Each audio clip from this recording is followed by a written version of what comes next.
नमस्कार।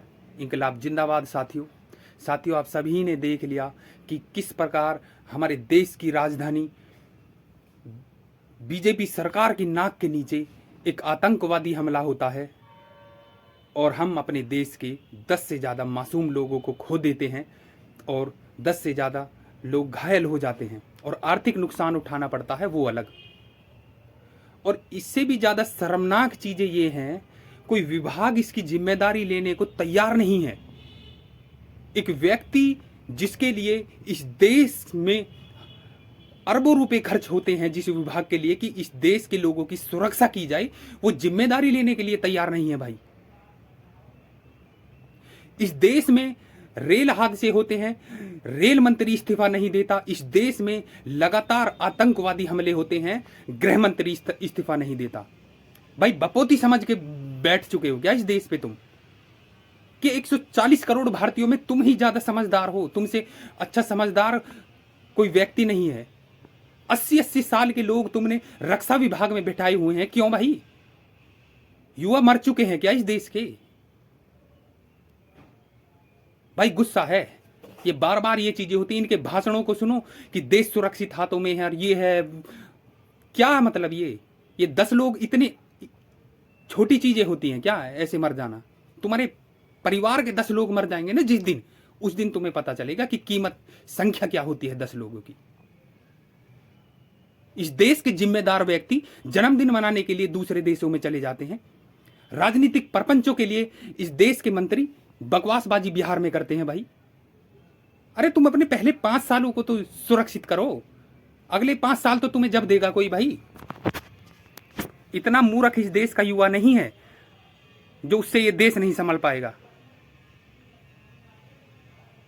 इतनी शर्मनाक घटना देश की राजधानी में हो जाती है भाई, और बड़ी बड़ी सिटीज के अंदर आतंकवादी मिल रहे हैं। कहां है तुम्हारा खुफिया विभाग भाई?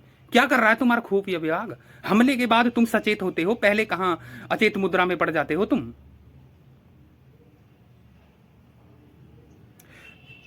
राजधानी के समीप 3 राज्यों की पुलिस इन्होंने एक मूर्ख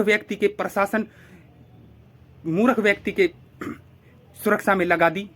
सीएम मिलने उससे जा रहे हैं भाई। जो व्यक्ति दावा करता है कि भाई मैं भविष्य देखता हूं, भविष्य लिखने की, मासूम लोगों को बेवकूफ बनाने की कोशिश करता है, और उससे ये पूछते नहीं है कि भाई क्यों ये हमला होने वाला है, इसके बारे में तूने लिख के नहीं दिया बार बार। हाँ, मैं बात कर रहा हूं धीरेन्द्र कृष्ण गर्ग, कथा विक्रेता जो है, लाखों रुपए में जो कथा करवाता है, वो एक पदयात्रा निकाल रहा है और अपने गृह राज्य में, मध्य प्रदेश में नहीं, राजधानी के समीप, और इनके समीप जो राज्य हैं उनके सीएम इनसे मिलने जा रहे हैं भाई। शासन प्रशासन इन्होंने लगाया हुआ है। ये कितनी कायराना चीजें हैं यार। ये व्यक्ति इस तरह जिम्मेदार कैसे हो गया भाई इस देश के लिए? हिंदू सनातन एकता पदयात्रा ये निकाल रहा है। हिंदू पदयात्रा से हिंदू राष्ट्र बन जाएगा क्या? हिंदू राष्ट्र के लिए सुन पहले जरूरी क्या है। तेरे रास्ते में जितने भी गटर आ रहे हैं ना, गटर, उनको खोल और उसमें उतर, सफाई कर उसकी। ये हिंदू राष्ट्र है। हिंदू राष्ट्र बन जाएगा कौन? एक विशेष समाज तुम्हारी कूड़े कचरे को साफ करेगा,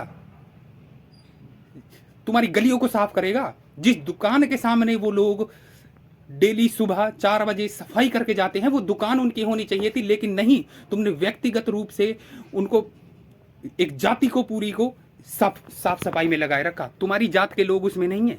ये हिंदू राष्ट्र है? पैदल चलने से हिंदू राष्ट्र नहीं बनेगा। तुम्हारी लाखों रुपए में कथा होती है, उस पंडालों को कौन साफ करता है? कोई गर्ग वर्ग नहीं होता, कोई गुप्ता नहीं होता, कोई पांडे नहीं होता उसमें। कौन से हिंदू राष्ट्र की बात कर रहे हो तुम? अगर हमारे देश एनसीआर राज्यों की पुलिस सचेत होती, इसके प्रशासन में नहीं लगी होती भाई। फरीदाबाद में इसकी यात्रा निकली, फरीदाबाद में ही 3000 किलो से ज्यादा विस्फोटक मिला। अब इसकी जिम्मेदारी लेगा कौन भाई? हमें यही समझ में नहीं आ रहा कि भाई 4-5 लोग हैं और 140 करोड़ देशवासी को ये ही संभाल सकते हैं, और इस देश में कोई पैदा ही नहीं हुआ भाई।